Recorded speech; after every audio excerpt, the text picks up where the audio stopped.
दोस्तों नमस्कार, प्रणाम, अभिवादन स्वीकार करें। शुरू करते हैं आज की बड़ी खबरें। मध्य प्रदेश के सभी 52 जिलों की खबरें। मध्य प्रदेश पंचायत चुनाव अक्टूबर में होंगे। राज्य निर्वाचन आयोग ने हाईकोर्ट में अपील की है चुनाव के लिए। वहीं 10वीं 12वीं बोर्ड परीक्षा पैटर्न में शिक्षा मंडल ने बड़ा बदलाव किया है। आप सभी को जानना बहुत जरूरी है। किसानों के लिए बड़ी खबर है। फसल बीमा की राशि में हुआ है घपला। वहीं एमएसपी पर सरकार कानून बनाने जा रही है। वहीं शिक्षकों के तबादले पर अब लग सकती है रोक। शिक्षा मंत्री ने बड़े दिए हैं संकेत। तो चलिए देखते हैं सारी खबरें विस्तार से। यदि आपको खबरें पसंद आए तो वीडियो को लाइक जरूर करिएगा और इसी प्रकार की खबरों के लिए आप चैनल को सब्सक्राइब कर लें। खबरें पूरी पाने के लिए वीडियो अंत तक जरूर देखिएगा। प्रधानमंत्री फसल बीमा की राशि में हुआ है करोड़ों का घपला। किसानों को हो रही बहुत परेशानी। प्रधानमंत्री फसल बीमा योजना में फर्जी तरीके से किसानों के करोड़ों रुपए के हड़पने का मामला सामने आया है।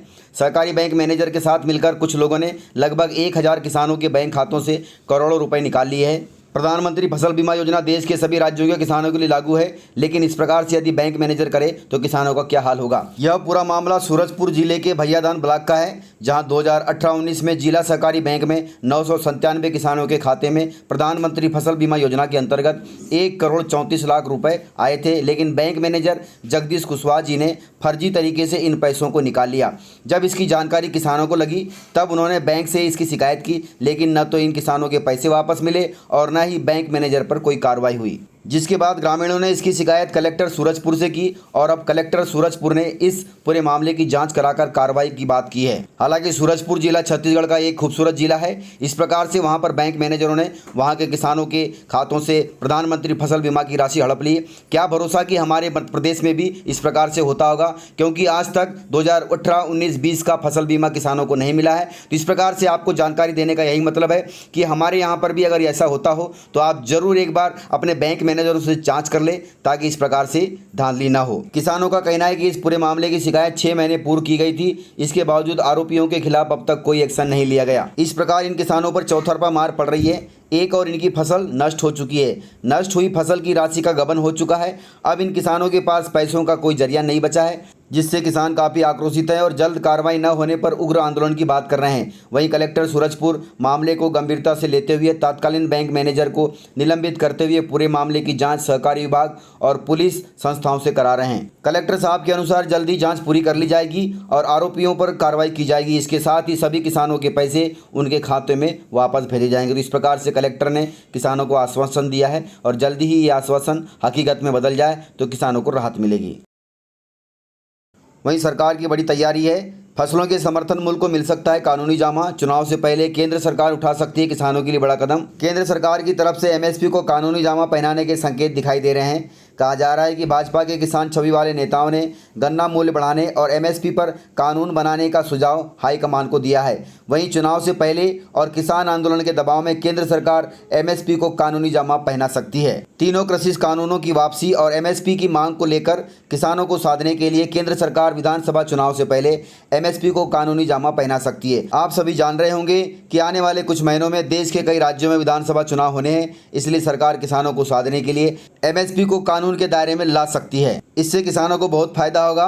केंद्र सरकार चाह रही है कि 2022 तक किसानों की आय दोगुनी करनी है। यदि एमएसपी कानून के दायरे में आ जाती है तो किसानों की फसलों को समर्थन मूल्य के नीचे कोई नहीं खरीद सकता। यदि खरीदा भी गया तो कानूनी कार्रवाई होगी और हर साल केंद्र सरकार को समर्थन मूल्य बढ़ाना होगा, जिससे किसानों को बहुत राहत मिलेगी। आरएसएस से जुड़े भारतीय किसान संघ ने भी एमएसपी पर गारंटी कानून बनाए जाने की हिमायत की है, अर्थात हाईकमान को इसके बारे में चेताया है। तो अच्छी बात है, किसानों के लिए राहत भरी खबर है।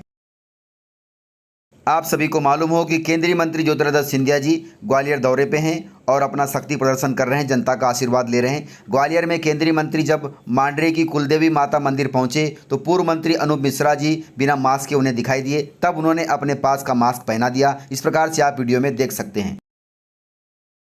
मध्य प्रदेश बोर्ड ने 10वीं और 12वीं के परीक्षा पैटर्न में किया है बड़ा बदलाव। सत्र 2021-22 के लिए मध्य प्रदेश माध्यमिक शिक्षा मंडल ने 10वीं और 12वीं बोर्ड परीक्षा के रिजल्ट का प्रतिशत बढ़ाने के लिए परीक्षा पैटर्न में बड़ा बदलाव किया है। वर्ष 2021-22 के लिए ब्लूप्रिंट जारी कर दिया गया है और इसे माध्यमिक शिक्षा मंडल की वेबसाइट पर भी अपलोड कर दिया गया है। आप चाहें तो देख सकते हैं। शिक्षा मंडल की वेबसाइट है www.mpbsc.nic.in। इस पर जाकर के आप इस बदलाव को देख सकते हैं और बदलाव के मुताबिक तैयारी शुरू कर सकते हैं। बदलाव के तहत अब 10वीं व 12वीं कक्षाओं के प्रश्न पत्र में वस्तुनिष्ठ प्रश्न अधिक पूछे जाएंगे। करीब 40% अंकों के वस्तुनिष्ठ प्रश्न होंगे। अभी तक माध्यमिक शिक्षा मंडल की 10वीं 12वीं परीक्षा में 25% अंकों के वस्तुनिष्ठ प्रश्न पूछे जाते थे, लेकिन अब इस बदलाव में 40% कर दिया गया है, जिससे आपको आसानी होगी। आप इसी हिसाब से तैयारी करें और परीक्षा को अच्छे नंबरों से उत्तीर्ण करें। कांग्रेस के पूर्व मंत्री जीतू पटवारी जी ने शिवराज सरकार पर साधा है निशाना। जीतू पटवारी जी ने कहा कि मध्य प्रदेश में 17 साल में घाटे का सौदा बनी है खेती, फसल बीमा तक नहीं मिला है किसानों को। जीतू पटवारी जी ने कहा कि मध्य प्रदेश में जब से भाजपा की सरकार आई है, कृषि घाटे का सौदा हो गई है। किसानों को न तो उपज का उचित मूल्य मिल रहा है और न ही प्राकृतिक आपदा से नुकसान होने पर फसल बीमा की राशि मिल रही है। किसानों की आय दोगुनी करने का सरकार का दावा खोखला साबित हो रहा है। पत्रकार वार्ता के दौरान पटवारी ने कहा कि भाजपा की सरकार आने के बाद प्रदेश के ऊपर लगातार कर्ज का बोझ बढ़ता जा रहा है। कर्ज विकास के नाम पर लिया जा रहा है, लेकिन मुख्यमंत्री स्वयं कहते हैं कि मंत्रालय से जो तस्वीर दिखाई जाती है वह जमीन पर नजर नहीं आती। ऐसे में सवाल उठता है कि फिर प्रदेश की जनता को क्यों कर्जदार बनाया जा रहा है। सरकार कृषि क्षेत्र में उन्नति की बात तो करती है, पर यह नहीं बताती कि किसान की वास्तविक हालत क्या है। जीतू पटवारी जी ने कहा कि किसानों ने 9,000 से लेकर 15,000 रुपये प्रति क्विंटल का बीज लेकर सोयाबीन बोया है, पर अधिकांश जगह फसल अफलन का शिकार हो गई, अर्थात नष्ट हो गई। राजस्व और कृषि विभाग ने सर्वे तक नहीं कराया। बिजली के बिल दोगुने आ रहे हैं, तो इस पर सरकार को संज्ञान लेना चाहिए। आलू की उपज को मूल्य नहीं मिल रहा है, सरकार अब भावांतर क्यों नहीं दे रही है। कृषि विभाग में 14,000 से ज़्यादा खाली पद पड़े हुए हैं। ऐसे में कृषि क्षेत्र और किसान की उन्नति कैसे होगी, सरकार को जवाब देना होगा। सरकार यह क्यों नहीं बताती कि कर्ज माफी कब होगी। जीतू पटवारी जी के अनुसार भूमि अधिग्रहण कानून के प्रावधानों के अनुसार किसानों को मुआवजा नहीं दिया जा रहा है। वर्ष 2019 का फसल बीमा अब तक किसानों को नहीं दिया गया है। जीतू पटवारी जी ने यह भी कहा कि प्रदेश के ऊपर इतना कर्ज हो चुका है कि सालाना 18,000 करोड़ रुपए तो किस्त चुकाने में जा रहे हैं। प्रति व्यक्ति के ऊपर 35,000 रुपए का कर्ज चढ़ चुका है। अब ये कर्ज आम जनता कैसे चुकाएगी, सरकार को इस पर संज्ञान लेना चाहिए। इस प्रकार से जीतू पटवारी जी ने पत्रकार वार्ता के दौरान किसानों के हित की बात कही है और शिवराज सरकार से जवाब मांगा है।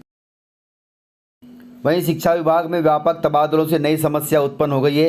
ग्रामीण क्षेत्रों में शिक्षक नहीं है, शिक्षकों की कमी हो गई है। सभी शिक्षकों ने अपना ट्रांसफर शहरों में करवा लिया है। करीब 2.5 साल बाद व्यापक स्तर पर हुए तबादलों ने नई समस्या खड़ी कर दी है। इससे जहां शहरी क्षेत्रों में शिक्षक जरूरत से ज़्यादा हो गए हैं, तो ग्रामीण क्षेत्रों में बच्चों के अनुपात पर शिक्षक ही नहीं बचे हैं, जिससे भविष्य में ग्रामीण क्षेत्रों में पढ़ाई प्रभावित होने की स्थिति बन गई है। मामले में स्कूल शिक्षा विभाग जांच कराकर अतिशेष अर्थात जरूरत से ज़्यादा शिक्षकों का समायोजन करने की तैयारी कर रहा है। करीब 1.5 साल चले तबादलों के दौरान 3,000 से ज़्यादा शिक्षकों के तबादले हो चुके हैं। इस प्रकार स्थिति को देखते हुए राज्य मंत्री ने सभी जिला शिक्षा अधिकारियों से शहरी क्षेत्र में अतिशेष हुए शिक्षकों की सूची मांगी है। वहीं ग्रामीण क्षेत्रों में उन स्कूलों की सूची भी मांगी है जहां बच्चों शिक्षकों का अनुपात गड़बड़ा गया है। शिक्षा के अधिकार नियम 2009 के तहत 40 बच्चों पर 1 शिक्षक होना चाहिए। इस प्रकार से सरकार अब 40 बच्चों पर 1 शिक्षकों की पूर्ति करेगी और तबादले पर रोक लगा सकती है, और जहां पर अर्थात शहरी क्षेत्रों में गए शिक्षकों का तबादला वापस ग्रामीण क्षेत्रों में कर सकती है। वहीं प्रशासन की कार्रवाई के बीच व्यापारियों ने शुरू की आमजन को तोल मोल में ठगी से बचाने की मुहिम। जागो ग्राहक जागो। बीते दिनों से पुलिस और प्रशासन की नकली और अमानक घी तेल बनाने व बेचने वालों के खिलाफ कार्रवाई चल रही है। इस बीच सबसे बड़े थोक किराना बाजार सियागंज अर्थात इंदौर के सियागंज के व्यापारियों ने अपनी ओर से ही उपभोक्ताओं को जागरूक करने की एक मुहिम शुरू कर दी है। तो अच्छी बात है, आप सभी वीडियो के माध्यम से देख रहे हैं, तो आप सभी जागरूक हो जाएं। व्यापारियों ने ग्राहकों को आमजन को जागरूक करने के लिए बताया कि 1 लीटर के तेल के पाउच का वजन 920 ग्राम या उससे अधिक होना चाहिए, आप भी ध्यान रखिएगा। लेकिन अमानक तेल वाले 890 से 900 ग्राम वजन का ही 1 लीटर में दे रहे हैं। इसके अलावा 15 किलो तेल पैकिंग वाले जार का कुल वजन 15 किलो 650 ग्राम होना चाहिए। यदि इससे कम वजन है तो इसका मतलब ग्राहकों के साथ में ठगी की जा रही है। इस प्रकार से ऐसे बहुत सारे किराने के सामान हैं जो डेली यूज़ के हैं, इन पर आप सभी को ठगा जा रहा है। इसलिए जागो ग्राहक जागो। आप सभी अपनी कड़ी मेहनत का पैसा इन ठगों को न दें, तोल मोल करके सामान जरूर खरीदें। वहीं मध्य प्रदेश पंचायत चुनाव को लेकर बड़ी खबर है।